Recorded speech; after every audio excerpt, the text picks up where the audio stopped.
Hello students. सो ये मेरा first video है on mathematics. So starting with हम स्टार्ट करेंगे क्लास 8 से, स्टैंडर्ड 8। सो जैसे आप देख रहे हो स्क्रीन पे, ये टेक्स्ट बुक है मैथमेटिक्स की। हम सिलेबस की ओर चलते हैं। सबसे पहले हम देख लेते हैं कि सिलेबस में हमें क्या क्या है। ओके, सो बेसिकली स्टैंडर्ड 8 में दो पार्ट्स में है हमें। सो फर्स्ट पार्ट में है अराउंड 9 चैप्टर्स, जो हम यहाँ पे स्क्रीन पे देख सकते हैं। एंड सेकेंड पार्ट में है हमारे पास around approximately 8 chapters. Okay, so starting with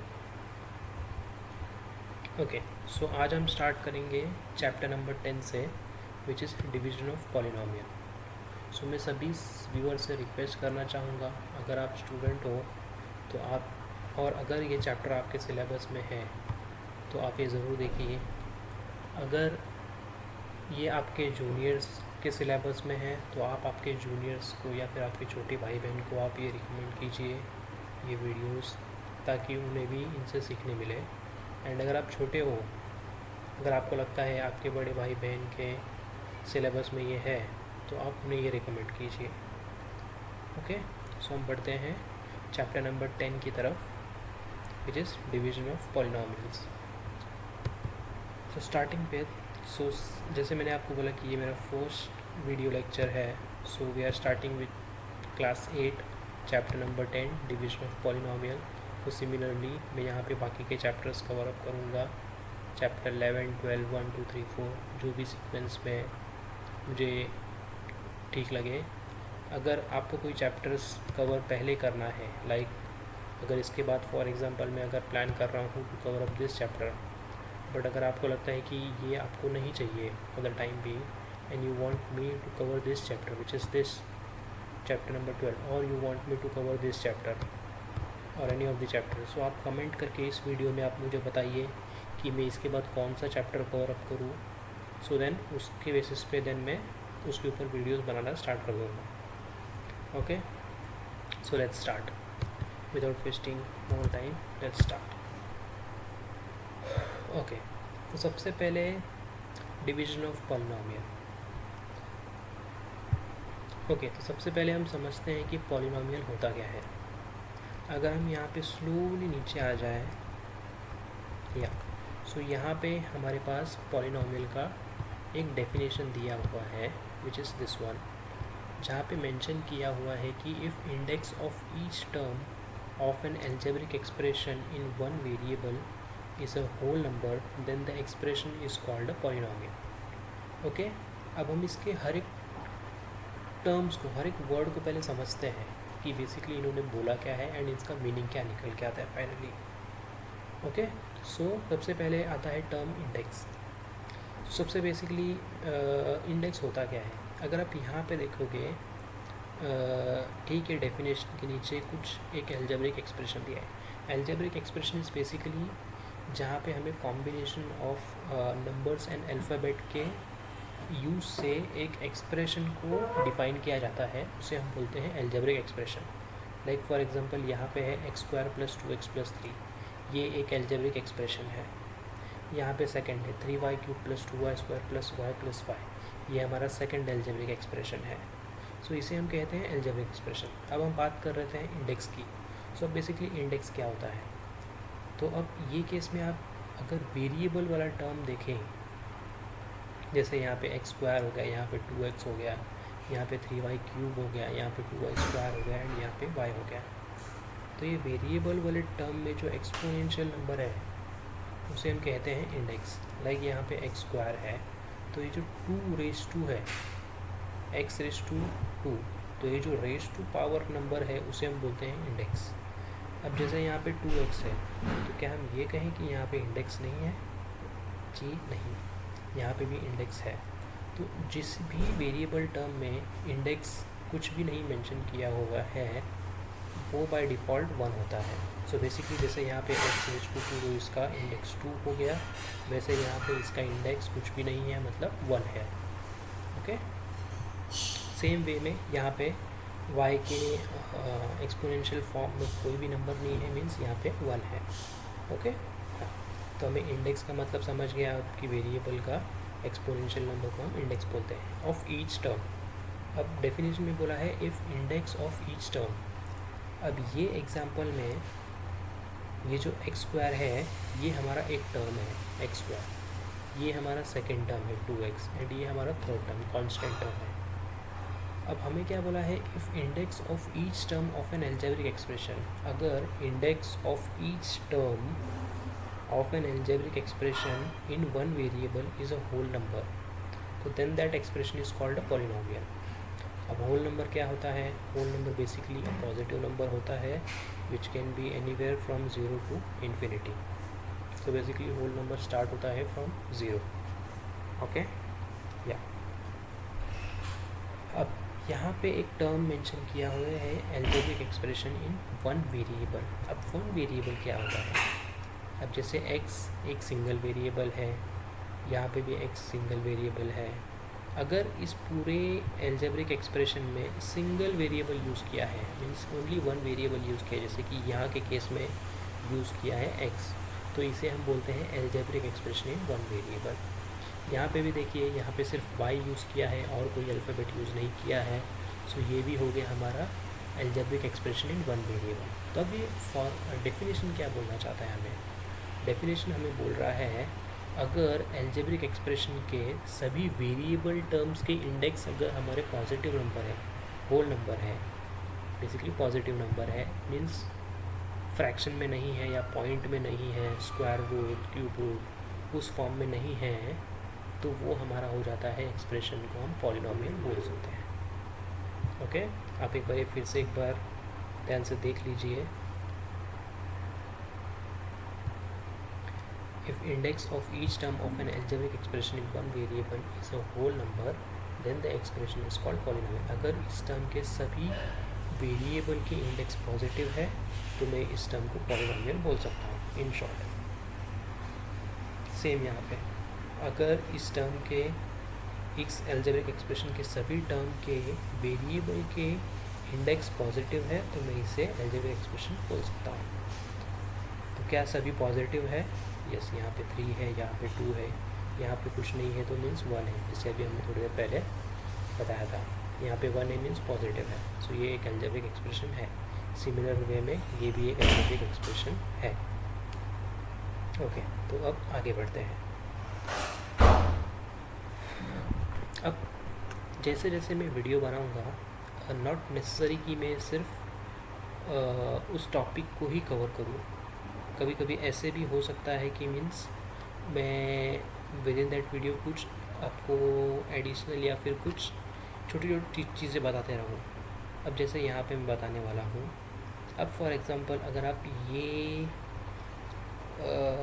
देख लें, ये एल्जेब्रिक एक्सप्रेशन देख लें, तो यहाँ पे मैं एक चीज़ आपको बताना चाहूँगा कि ये एक चीज़ आपको हमेशा ध्यान में रखनी है, किसी भी number like a constant number हो सकता है या फिर किसी भी वेरिएबल या फिर किसी भी टर्म का साइन अगर मुझे चेक करना है तो उस टर्म की साइन हमेशा उसके पहले होती है। सो बेसिकली अगर मैं ये 3x स्क्वायर की बात करूँ, अगर मुझे फाइंड आउट करना है कि ये 3x स्क्वायर की साइन क्या है, तो ये 3x स्क्वायर की साइन हमेशा उसके पहले होगी, before 3x square, not after 3x square. So ये 3x स्क्वायर की साइन प्लस नहीं है, ये 3x स्क्वायर की साइन माइनस है।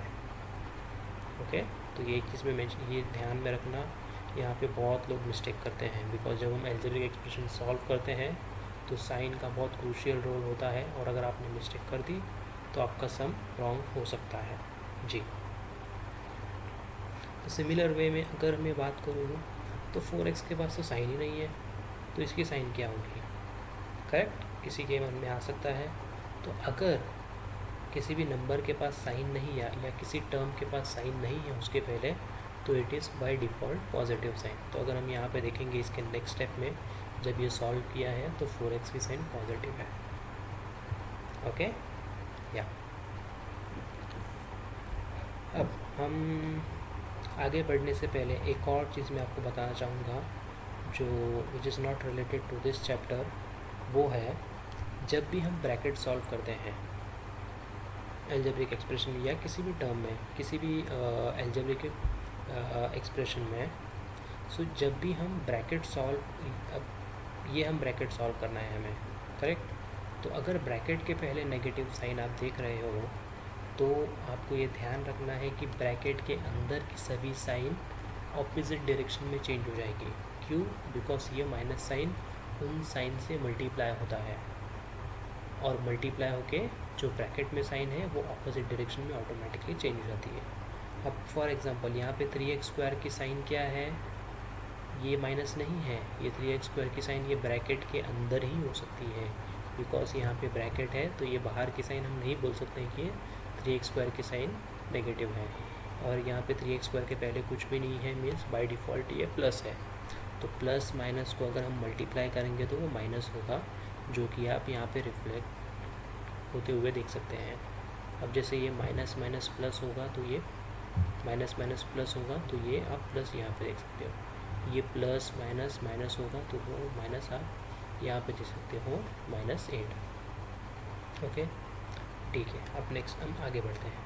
अगर इसमें आपको कुछ भी डाउट है, नॉट ओनली दिस, अगर आपको किसी टॉपिक, ये चैप्टर के अलावा किसी और चैप्टर के किसी सम्स में आपको डाउट है तो आप मुझे कमेंट कर सकते हो या आप मुझे ईमेल भी कर सकते हो। मैं आपको ईमेल आईडी ये वीडियो के डिस्क्रिप्शन में दे दूँगा। एंड ऑल्सो हम फेसबुक पर भी हैं, ट्विटर पे भी है, तो आप हमें वहाँ पे भी फॉलो कर सकते हो, फेसबुक पेज को लाइक कर सकते हो एंड वहाँ पे भी आप अपनी क्वेरीज पोस्ट कर सकते हो, आपको उसका आंसर मिल जाएगा। हम कोशिश करेंगे कि सभी क्वेरीज को एड्रेस करें। यस, सो नेक्स्ट है हमारा डिग्री ऑफ पॉलिनोमियल। अब ये एक चीज़ ध्यान में रखनी है, डिग्री ऑफ पॉलिनोमियल क्या होता है, उसका डेफिनेशन अब यहाँ पे दिया है। ये डेफिनेशन कहता है the greatest index of variable in a given polynomial is called the degree of the polynomial. तो अगर एक पॉलिनोमियल का डिग्री मुझे बताना है कि ये पॉलिनोमियल का डिग्री क्या है, तो बेसिकली उसका डिग्री होगा उस पूरे पॉलिनोमियल में सबसे बड़ा इंडेक्स जो होगा वो उस पॉलिनोमियल का डिग्री होगा। फॉर एग्जांपल यहाँ पे हम देख लेते हैं, ये एक हमारा पॉलिनोमियल है 3x² + 4x। So variable means हमारा अल्फ़ाबेटिक टर्म x², x। अब इसका इंडेक्स, सबसे हाईएस्ट इंडेक्स क्या है यहाँ पे, इसका इंडेक्स है 2, इसका इंडेक्स कुछ नहीं है, मीन्स बाय डिफ़ॉल्ट 1 है। तो यहाँ पे 2 है, यहाँ पे 1 है, दोनों में बड़ा कौन है 2, तो इसका ऑटोमेटिकली डिग्री हो जाएगा 2। या डिग्री को हम पावर भी बोल सकते हैं, पावर ऑफ पॉलिनोमियल। तो power is also nothing but degree of polynomial. अब हम नेक्स्ट इसमें देखते हैं, इसमें आप एक बार ट्राई कीजिए एंड गेस करने का ट्राई कीजिए। यहाँ पे वेरिएबल का इंडेक्स है 3, यहाँ पे वेरिएबल का इंडेक्स है कुछ नहीं, मीन्स बाय डिफ़ॉल्ट 1 है। यहाँ पे वेरिएबल का इंडेक्स है 5, यहाँ पे वेरिएबल का इंडेक्स है 2, सबसे हाईएस्ट इंडेक्स है 5। सो इस पॉलिनोमियल का डिग्री होगा 5। ओके, चलो अब नेक्स्ट हम आगे बढ़ते हैं। अब जैसे हमने चैप्टर का नाम देखा था, चैप्टर का हमारा नाम है division of polynomial. Okay, division of polynomial हमारे चैप्टर का ही नाम है, डिवीजन ऑफ पॉलिनोमियल। तो इसे मैं थोड़ा प्लीज कर देता हूँ ताकि हमें थोड़ा ज़्यादा स्पेस मिल पाए। सो स्टूडेंट्स, ये कोई नोटबुक नहीं है, ये मैं कंप्यूटर पे आपको ड्रॉ करके बेसिकली ट्राई करूँगा आपके प्रॉब्लम सॉल्व करने के लिए।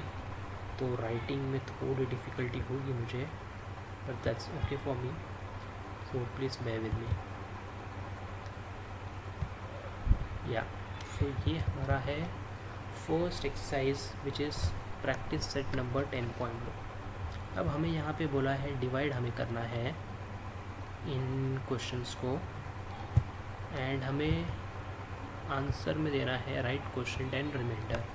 तो हमें क्वेश्चन एंड रिमाइंडर यहाँ पे बेसिकली फाइंड आउट करना है। तो इसके थोड़ा पहले चले जाते हैं। अब ये टर्म देखिए, मैं बोला था कि इस टर्म को आपको डिवाइड करना है बाय एक्स स्क्वायर। तो जिस टर्म को हम डिवाइड कर रहे हैं विच इज़ दिस टर्म, इसे हम कहते हैं डिविडेंड, एंड जिससे हम डिवाइड करेंगे उसे हम कहते हैं डिवाइज़र। सो ये हमारा डिवाइज़र यहाँ पे आ गया, डिविडेंड हमारा यहाँ पे आ गया। इसे सॉल्व करने के बाद जो हमें आंसर यहाँ पे मिलेगा इसे हम कहते हैं क्वोशिएंट, एंड जो हमें रिमाइंडर मिलेगा उसे हम बोलते हैं रिमाइंडर। तो आप यहाँ पे देख सकते हो क्वोशिएंट एंड रिमाइंडर।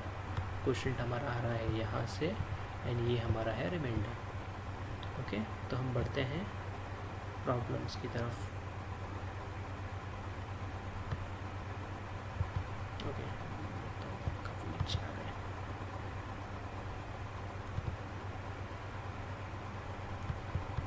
या सो हमारा फर्स्ट क्वेश्चन है 21m² डिवाइडेड बाय 7m।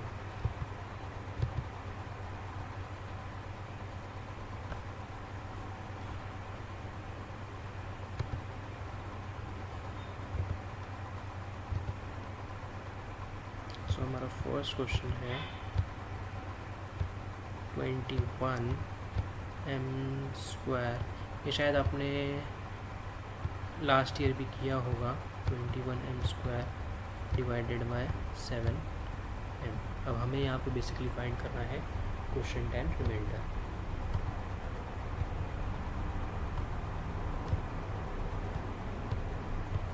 सो यहाँ पे राइटिंग पे मत जाइए, कंसेप्ट पे जाइए, कंसेप्ट अंडरस्टैंड करने की कोशिश कीजिए। अब हम डिवाइड कर रहे हैं 21m² को बाय 7m। तो सबसे पहले मैं आपको बता दूं, जहाँ पे भी आप नंबर्स एंड अल्फ़ाबेट का कॉम्बिनेशन देखते हैं उसमें से जो अल्फ़ाबेट वाला टर्म होता है यहाँ पे जो m है इसे हम कहते हैं वेरिएबल। इसे हम कहते हैं वेरिएबल। यस, ये होता है वेरिएबल।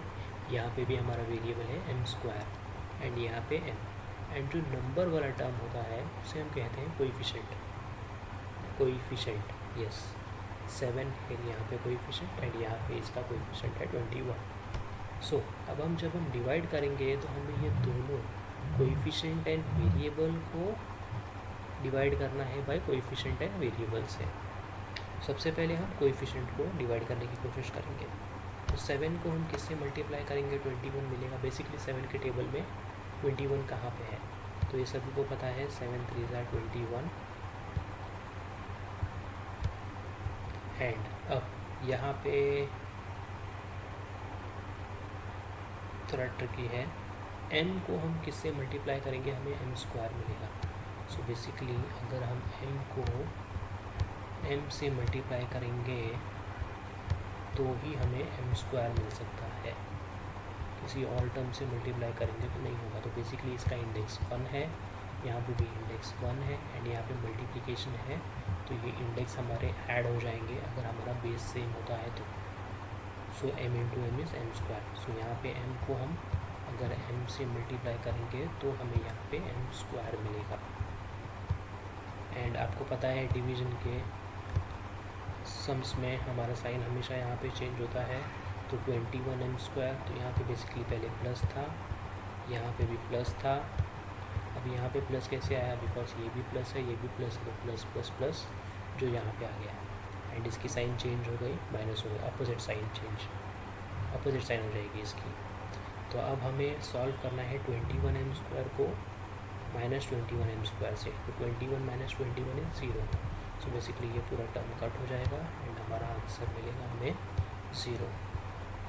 सो इसका बेसिकली हमारा क्वेश्चन क्या हुआ, विच इज़ दिस 3m। तो हमारा क्वेश्चन हो गया 3m एंड हमारा रिमाइंडर हो जाएगा 0। ओके, सो नेक्स्ट सम की तरफ बढ़ते हैं। अगर आपको चाहिए है तो आप वीडियो पॉज करके आप ये देख के सॉल्व कर सकते हैं, ट्राई कर सकते हैं।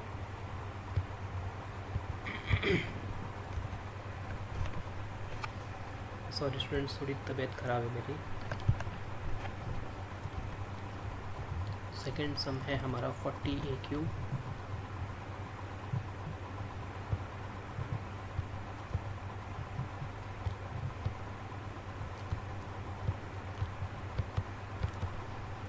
40a³ divided by -10a। Okay, अब ये थोड़ा डिफरेंट है, यहाँ पे -10a है, तो ये सम आप ज़रा ध्यान से देखना, -10a, और जहाँ पे भी माइनस साइन आएगा आपको थोड़ा सा अलर्ट होना पड़ेगा। यस, आपको थोड़ा अलर्ट होना ही पड़ेगा, बिकॉज अगर माइनस के केस में आपने थोड़ी भी गलती कर दी आपका पूरा सम रॉन्ग हो सकता है।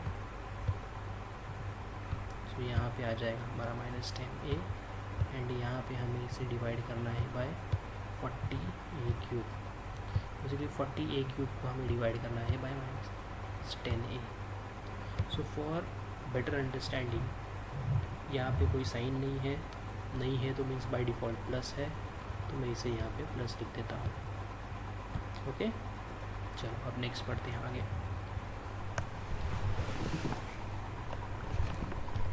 अब मुझे यहाँ पे जो साइन है वही मुझे साइन यहाँ पे चाहिए। सबसे पहले हम कोएफिशिएंट सॉल्व कर लेते हैं, वेरिएबल सॉल्व कर लेते हैं, देन हम साइन के बाद पास जाएंगे।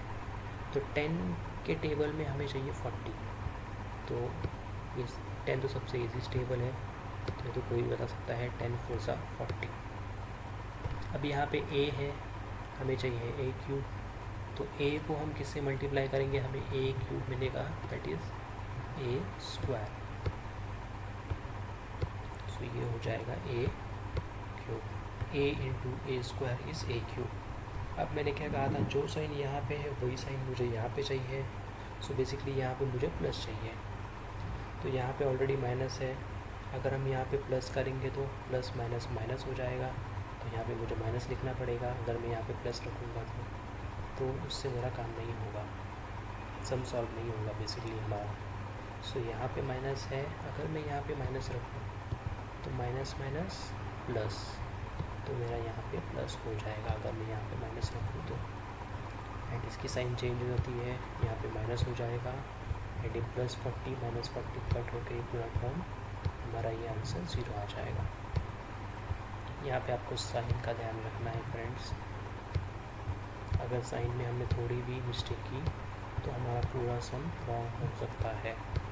यस, टीचर्स आपको स्टेप्स के मार्क्स दे दे, बट फिर भी आपको पूरे मार्क्स नहीं मिलेंगे अगर आपकी साइन मिस्टेक हो गई, बिकॉज अगर आपने यहाँ पे साइन मिस्टेक कर दी तो इसके बाद फिर सभी स्टेप्स ऑलरेडी रॉन्ग हो जाएंगे, तो then there is no point. Okay, तो जितना सिंपल हो सके सिंपल रखिए, अंडरस्टैंडिंग बेटर कीजिए एंड प्रैक्टिस करते रहिए। चलो let's go to sum number 3 which is this. अब यहाँ पे ज़रा ध्यान दीजिए, यहाँ पे दोनों जगह पे माइनस साइन है, -48p⁴ डिवाइडेड बाय -9p²। सो -48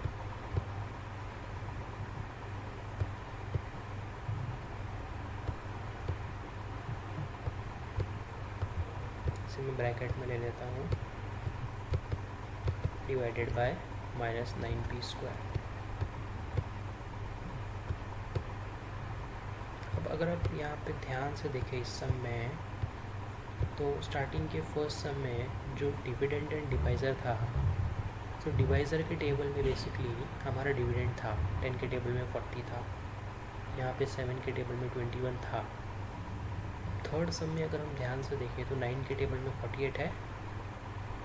सोचिए, तब तक मैं यहाँ पे सम रेडी करता हूँ। 9 के टेबल में 48 है,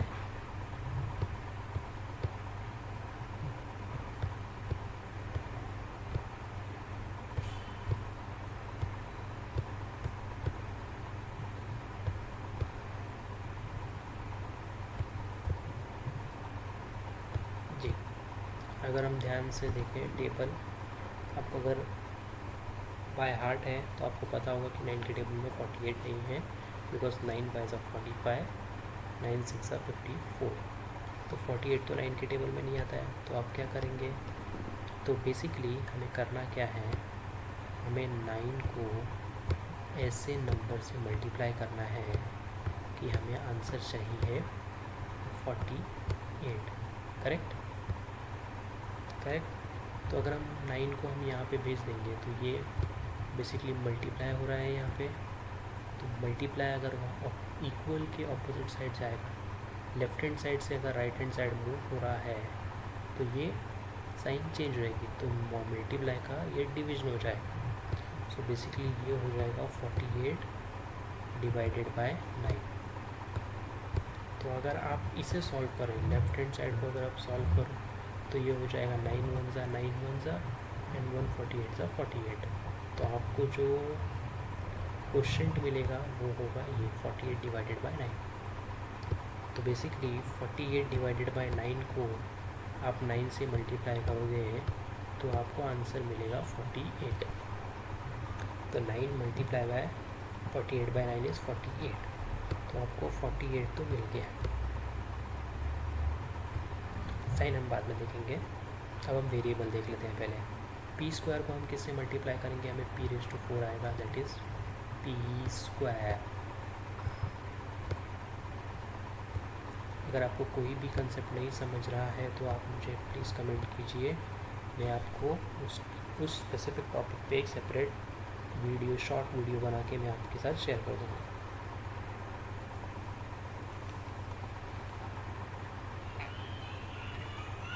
अब यहाँ पे ऑलरेडी माइनस साइन था, तो बेसिकली हमें यहाँ पे भी माइनस साइन चाहिए। तो यहाँ पे ऑलरेडी यहाँ पे भी माइनस है, अगर हम यहाँ पे माइनस कर दें तो माइनस माइनस प्लस हो जाएगा, जो हमें नहीं चाहिए है। तो मैं यहाँ पे प्लस ही रखूँगा, प्लस माइनस माइनस, तो यहाँ पे माइनस हो जाएगा। एंड जब इसकी साइन ऑटोमेटिकली चेंज होगी तो ये -48 +48, तो ये पूरा टर्म कैंसिल होके इसका आंसर हमें 0 मिल जाएगा। ओके, तो ये केस में हमारा क्वेश्चन होगा 48 bye 9 p square.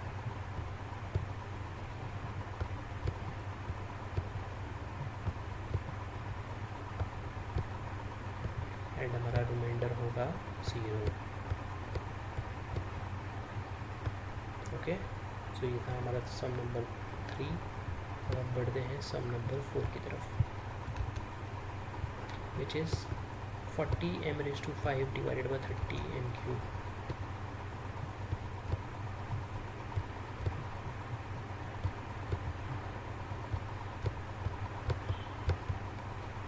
Divided by 30m³।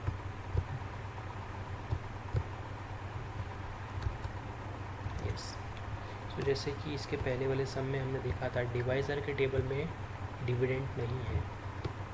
So this is 30m³ and यहाँ पे हमारा डिविडेंड है 40m⁵।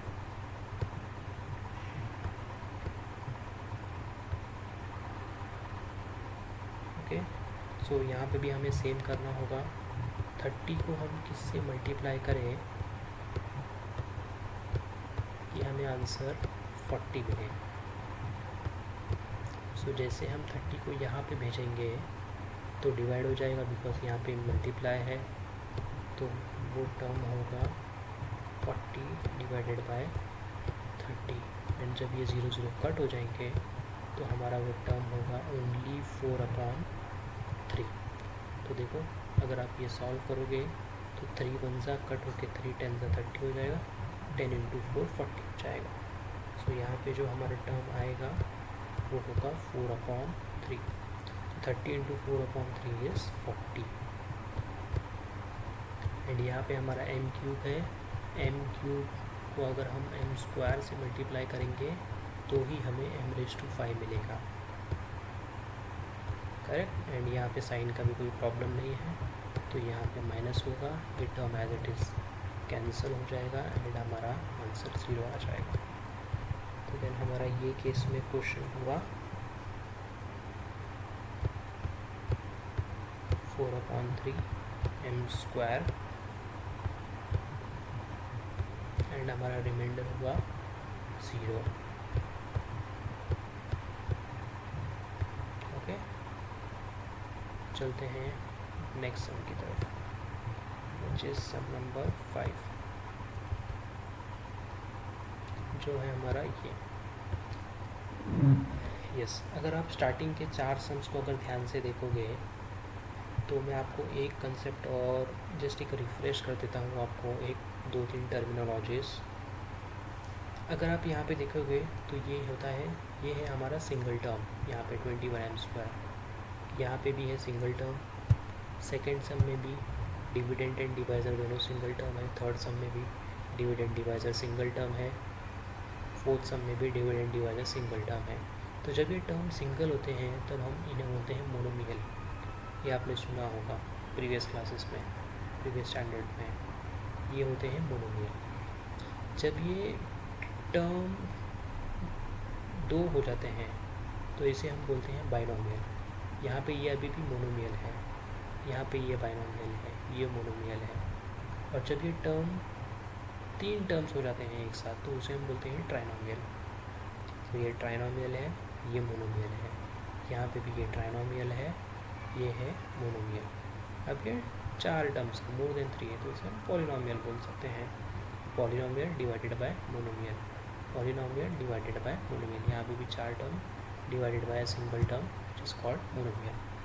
तो अब हम पढ़ते हैं सम नंबर 5 की तरफ, जो है division of binomial bye monomial, which is 5x³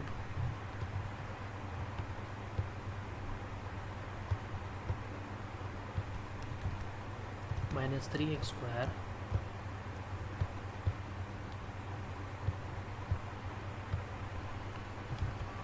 divided by x²।